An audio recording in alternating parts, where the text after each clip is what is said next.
You know, a lot of things could have been solved if people just minded their own damn business.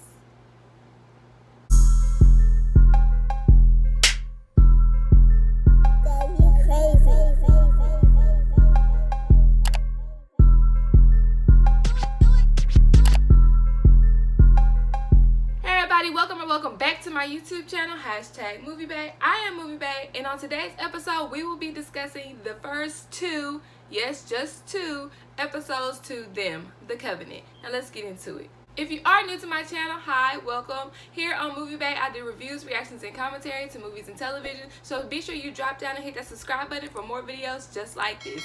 So if you have been following my channel, you know that your girl has been long waiting and anticipating for this show to drop. As you can tell by my teaser analysis and my trailer reaction, I've been waiting for this show to premiere like a kid on Christmas, okay? So I'm not going to repeat everything that I said in those videos. If you want a deeper analysis or a background of what the show is about, go and watch those, because right now we just diving right into the show. We are introduced to our protagonists, Lucky and baby Chester.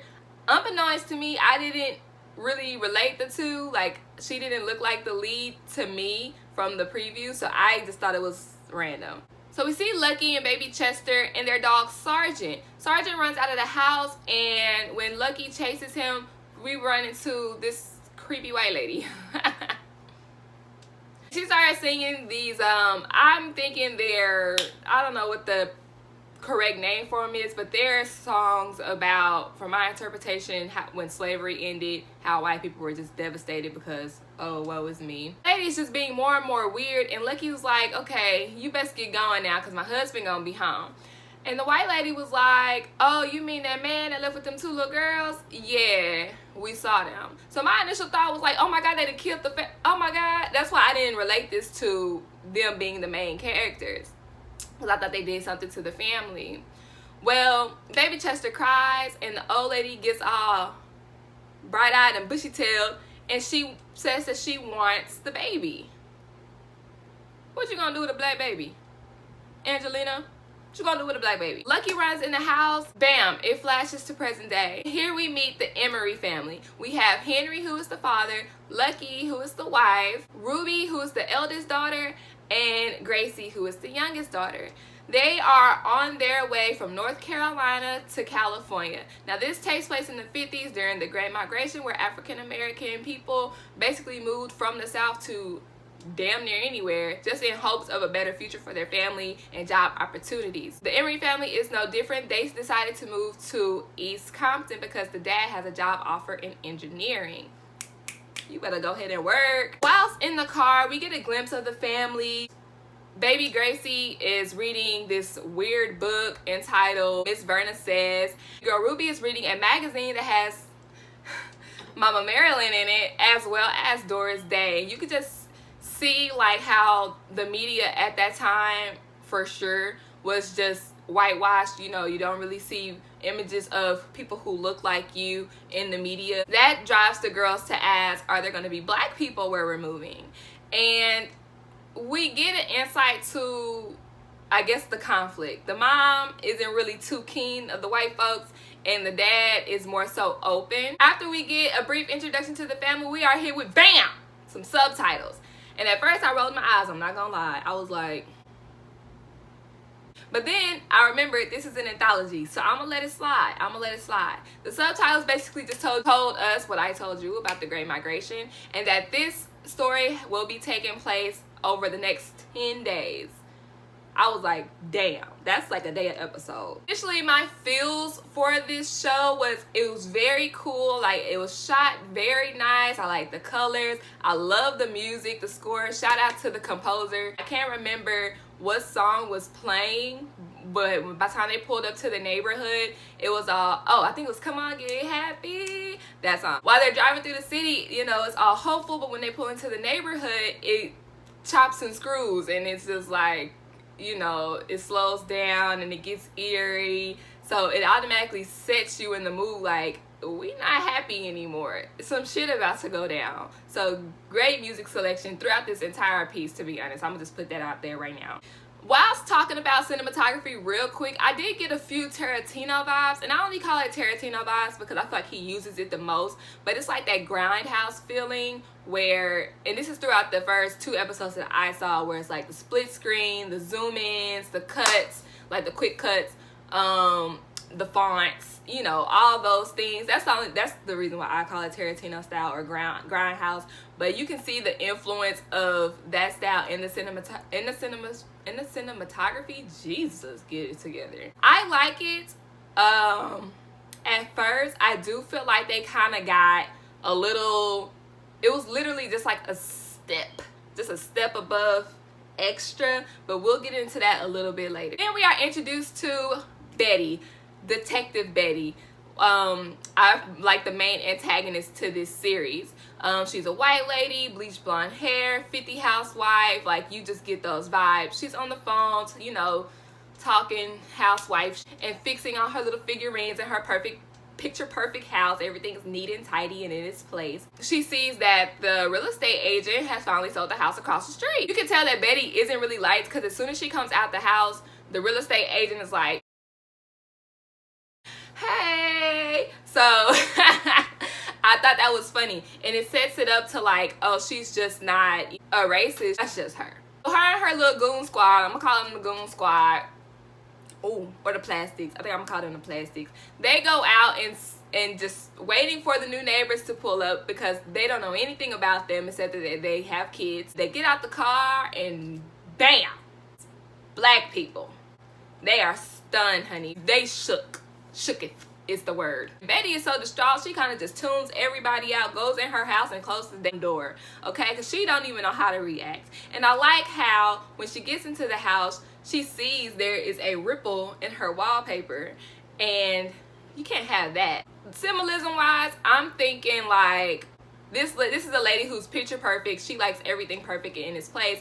And then now black people move in and she comes and sees that there's a rip in her wall, meaning her is now not perfect anymore. Writing, we writing now. The Emory family tours their new home, and little dog Sergeant runs off to the basement and start barking and scratching and acting crazy.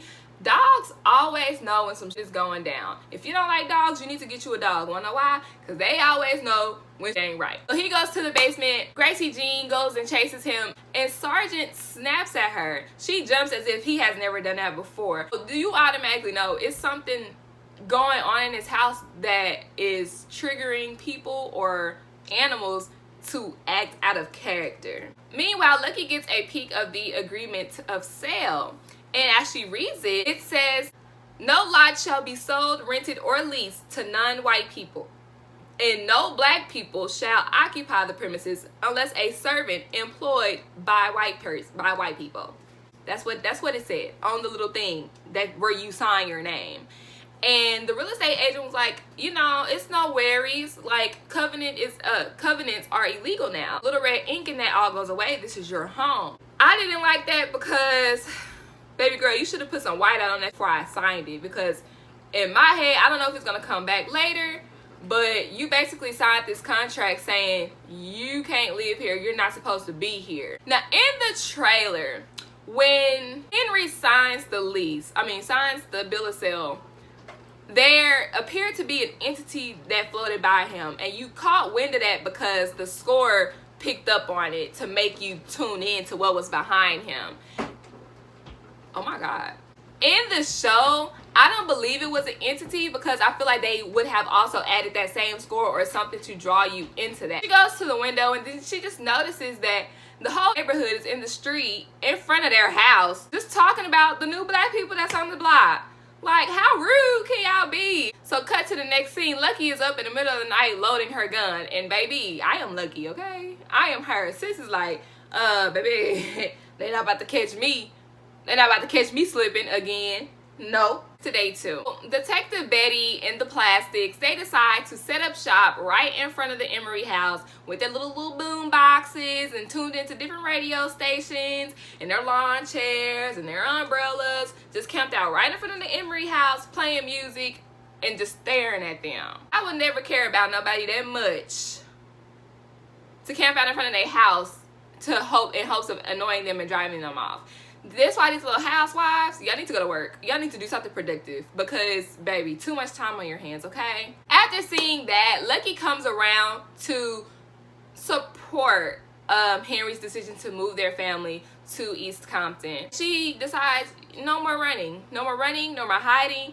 It is what it is. Thank you for making the sacrifice for our family. Like, I got you, you got me, and we in this together. And I thought that was a beautiful moment because I understand her concern initially, but it's like we ran from the last situation. We can't keep running because it's gonna be here.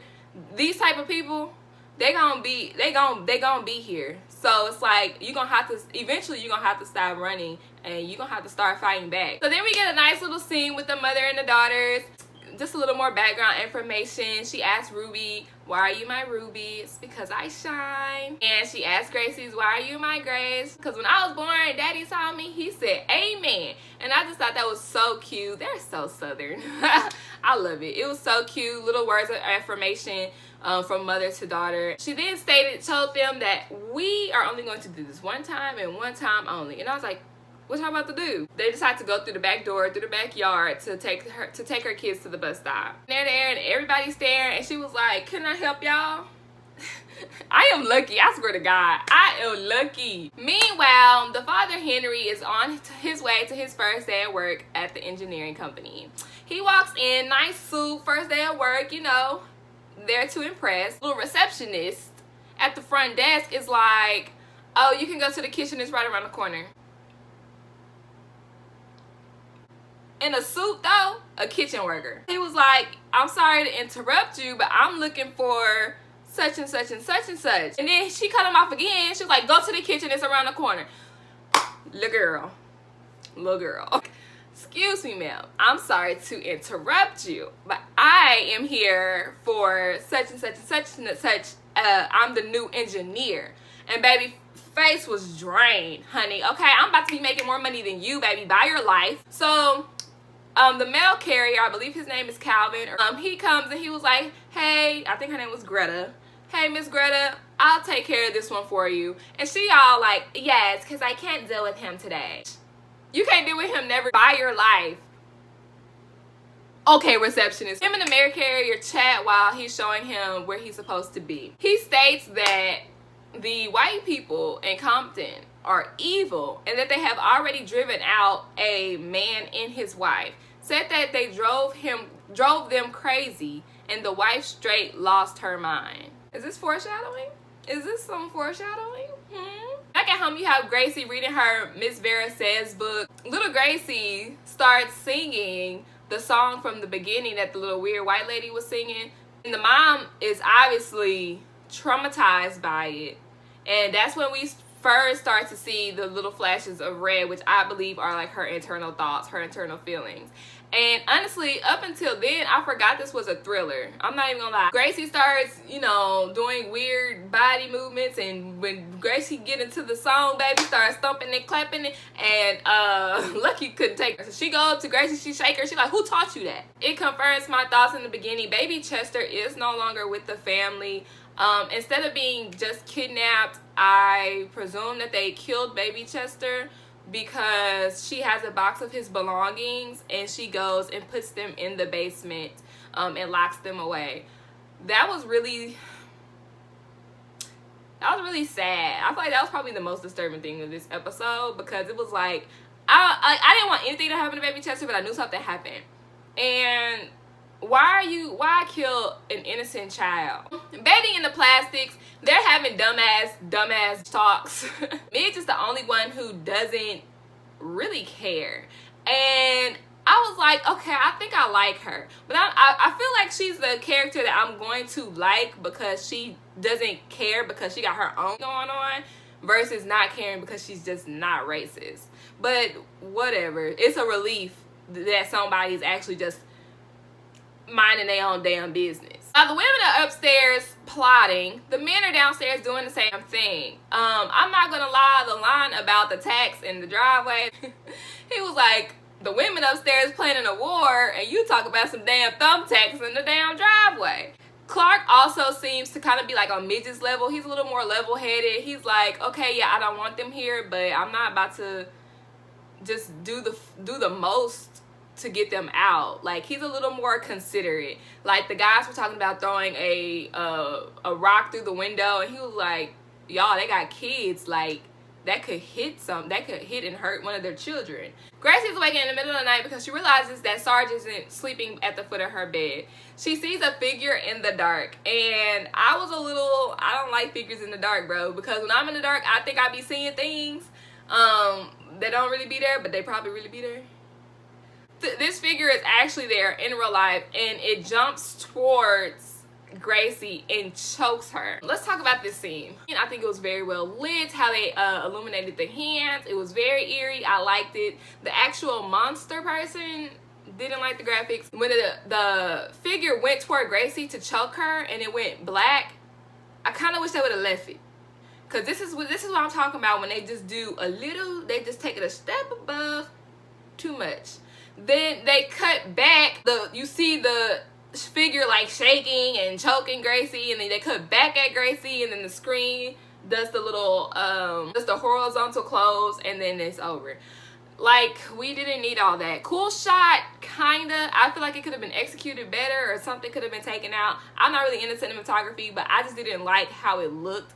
I wish they would have just cut to black. So Gracie's wounds actually transfer into real life, like it really happened, and the mom sees. She tells her mom that Miss Vera did it and that she took their dog Sarge. Dad goes to check it out. The basement door is open with Sarge's collar around the doorknob. So I'm like, oh, they got the dog. Oh, I forgot to mention, in the little meeting with the husbands, they were talking about hurting the dog. They showed the dead dog. I wasn't expecting it, because some things are kind of off limits. Babies, like, you'll cut to black. Murdering kids, it's left up for the imagination. Hurt animals, same thing. Nope, not in this one. They showed the dog with his head twisted around, and they zoomed in on it. Lucky snaps. She goes and gets one of her guns. She runs outside, and nobody's outside. She just waving the damn gun, talking about, stay away from my house. And I'm like, ain't nobody outside. Who you talking to? Everybody then comes outside, and they're like, oh my God, crazy black lady. Episode 2, day 3. It begins with a flashback back to North Carolina in 1946, when Lucky was pregnant with Gracie. We see Henry cowering on the floor. Later at the dinner table, he's just really like short and very rude and abrupt while they're just trying to talk about their day. Once it comes time for desserts, Henry couldn't eat or fathom the smell of this pie that they had made for dessert, and he throws it against the wall and storms out. We find out that Henry served in the army. I don't know what war it was when we were fighting against the Germans. I'm not a history buff. He talks about how they didn't give the black soldiers guns, but they wanted them to fight the Germans. And then they also tested out war chemicals on the black soldiers. Nerve gas and mustard gas.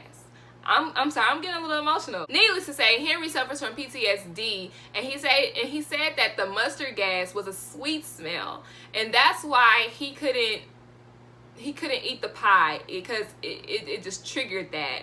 It triggered his PTSD from the war. That very same night is when they found Sarge. Sarge was a stray dog that just came scratching at their door. I really like the writing of this show. I like how they set up basically later on the conclusion of this episode, as well as how they got Sarge, you know, like how he became the family pet and how long they've had him, especially because he just died the previous episode. After that, it flashes back to present day. At least the police sergeant is a little bit reasonable, and he tells everybody to get out the damn street, go to your house, and he's more just calm about addressing the situation. So thank God, because that situation could have, this would have been a 2-episode show. Gracie decides to tell the police officer about scars on her neck, and then when they decide to say somebody broke into the house, here's the proof is gone.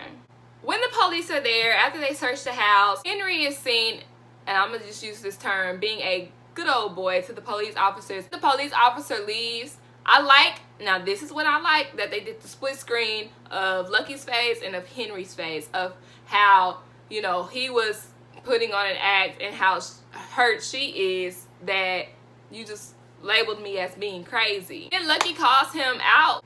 I feel like later down the line, unfortunately, I feel like those two, that's gonna come to a head. Now we're at the scene where Ruby gets dropped off at school by her dad. They talk briefly about their mom. She's asking if their mom is crazy, and he just ensures that everything's gonna be okay. Your mom is the one who got me right, you know, when I had my flip out, so we gonna be there for her. Aw, family unity. Don't you love to see it? Then Ruby gets out the car and the most annoying scene takes place. She can't even walk in the damn schoolhouse with people trying to block her way, bump into her, making her hold the damn door. Then we get into the classroom scene where she's the only student who knows the answer to the question that the teacher poses, and all the damn students in the class, after she answers, decides to make ape and monkey noises. But then when she wrote Ruby a pass to the office because she was disturbing class, I was like, cut back to the house. Gracie is seeing people, aka Miss Vera. Gracie didn't start seeing Miss Vera until they got to Compton. That's why I'm like, what is this symbolic of? I really just want to know the answer, because I have my theories, but I really want to know what Miss Vera is symbolic of. So we find out that Midge, that her and her husband, well, her husband got a promotion, and that they will be leaving East Compton. They're not going to be living there anymore. So that could be the reason why Midge doesn't necessarily care about getting the black people out. Sis worried about her own life, and she reveals that she is with child. And while she's telling Betty this, Betty, Detective Betty, is losing her damn mind. I mean, she is just shaking with jealousy. The one thing I like that they did with Betty is she is dimensional. Like I said earlier, you can tell the real estate agent didn't like her. Her husband be like, girl, calm down. We have the scene where Henry is at work and he's just, you know, dazed, mind gone. Understandably, he went through some crazy that morning. Henry gets in trouble. The boss calls him into the office. The things that I noted about this conversation was the yes sir, no sir, 3 bags full. I was like, that's from something. I think that's Baba Black Sheep. And I was like, cause ain't that song about slavery? And you say that to the, okay, all right. But he also stated that, you know, Henry, I don't know if you noticed, but we don't have many black people around here. And as the mail carrier goes across the screen, like in the background, he was like, really? I haven't noticed. Man, this show is written well. This show is written well. And it's directed well too. Also notable about this conversation is his boss ended up asking him, you know, how was he adjusting moving from North Carolina way out here to Cali, thinking that he, you know, when he was like, oh, I understand, you know, it's gonna take some adjustment. I was thinking he was being a little more empathetic with like the way of the world, I guess you could say. But he was on some, let me know when you find some good pastries, how they make them in the South, because he was also from the South. How oblivious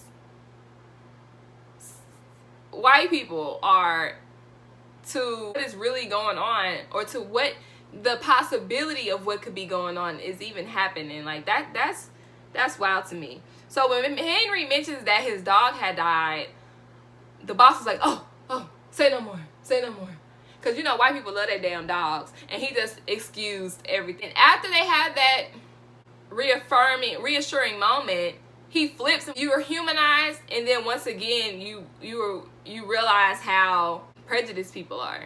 It's like, man, it's no comfortability. It's like you think that you make a breakthrough, you make some improvement with a person, and then it's like tells him to go deliver it or drop it off somewhere. He goes to the bathroom and he just lets it all out. He screams. He's frustrated because you gotta put on that facade like everything is cool, calm, and copacetic when you really want to be telling people about themselves all the time. So I understand his frustration, And I applaud him for being strong and holding the fort down. Back to Ruby at school. She's in the principal's office and she's sitting next to this little white girl who I thought was going to be a real ally.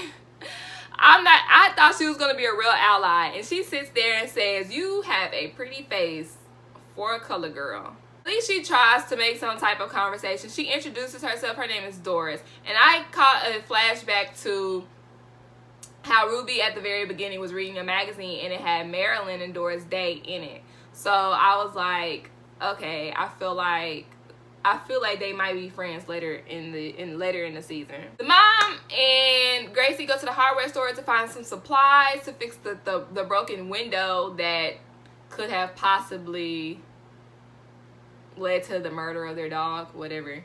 No. Whilst in the hardware store, the mom has a flip scene where the cashier is like, "If somebody killed my dog, I would be wanting to know what their insides look like too."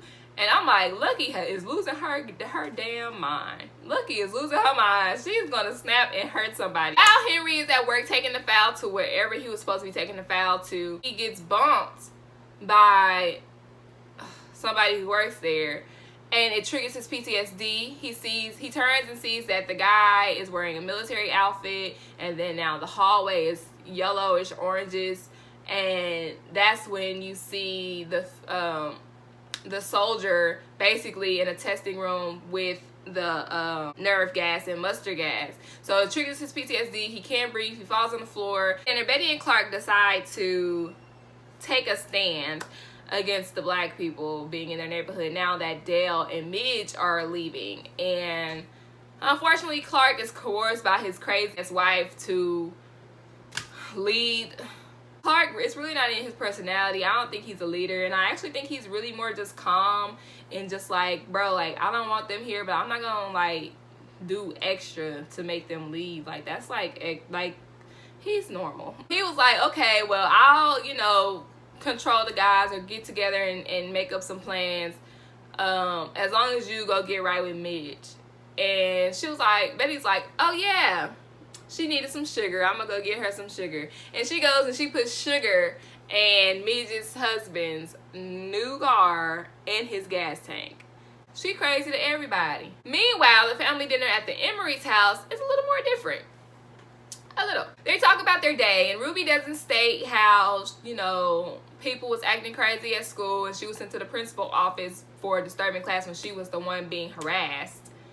And so that says a lot about her character. You know, she's kind of like the I'm gonna deal with it on my own, or my parents don't need to know X, Y, and Z, especially since we just moved here. Baby Gracie told Daddy that her and Mommy are seeing dead people or seeing people who aren't really there. And Dad is like, well, I guess Mom's gonna have to tell me about that later, because he thinks she crazy. Now this part is where I started to get a little bit confused. By now we know Lucky is a little bit, she's losing her shit. We know that. Usually it takes place with the red editing, you know, with the flashes of red, or with the outer body experience cut to, oh, that was just all in her head, like at the hardware store. It is completely out of character for Lucky to make a pie, I feel like, especially after being provided with the flashback of what sweets do to Henry. So I feel like that was out of character initially anyways. But especially when she gets up and goes over, gets up, cuts him a pie, go over to him, whisper all in his ear like, oh, I'm feeling much better now, and drops it in front of his face for him to eat. I was like, that's clearly not Lucky. But it was like, but where has Lucky been? Because if she would have seen that pie on the table, I feel like she would have been like, what the hell? Like, you know? So she must have been out of it for a very long time. And correct me if I'm wrong, I really want to know y'all opinions about this scene in particular, because that's why I was a little bit thrown off by it. Henry eats the pie, and the scene is I like it. It's cut up very nice. It flashes between him digging a grave for their dog, his PTSD. I spit very hard, and it's just cut with interchanges of him eating piece by piece of the pie. And at first Lucky is all like, But then she turns to being concerned, like, Henry, like, are you okay? Like, you know, and I was like, you made this pie. So I'm like, she had to have been out of it the entire time, because now you're concerned and everybody's like, Daddy crazy. But Henry finishes his pie. And it's a little triumphant because he faced his fears and he powered through that PTSD in order to do so. In order to have just a normal as possible moment with his family by just enjoying dessert. A moment that is taken for granted because at the white people party, when they had their little powwow, they finished their meringue lemon pie that didn't look like no meringue lemon pie my big mama ever made. It left no crumbs. So I like, oh my God, this show is written really well. And if you've been following me, you know I'm a writer. And this show is written very, very well. Like I'm here for this. Because you'll catch little subtleties like that. Like, they had no problem finishing their pie. They had 2 or 3 pies at the little white people house. But at the Emory house, eating a dessert is a whole event. It's a very traumatic event, just trying to enjoy some damn pie. I like that. Now, the episode ends with Sarge's grave bleeding. Didn't know what that mean. I watched the episode twice to see if I missed anything, because, well, obviously, and I'm doing a review about it. But I was like, I don't know what that could be symbolic of. So feel free to leave your comments down in the comment section. Please, please, please, please do not leave any season spoilers in the comment section. We only talking about episode 1 and 2 right now. I'll drop 3 and 4 at a later date, maybe tomorrow, maybe Sunday. It'll be coming soon. Be sure you subscribe and hit that notification bell to stay tuned when I post that video. Like I said, no spoilers in the comments, but if y'all want to talk about episode 1 and 2, feel free to do that. And I'll see you next time. It's a date.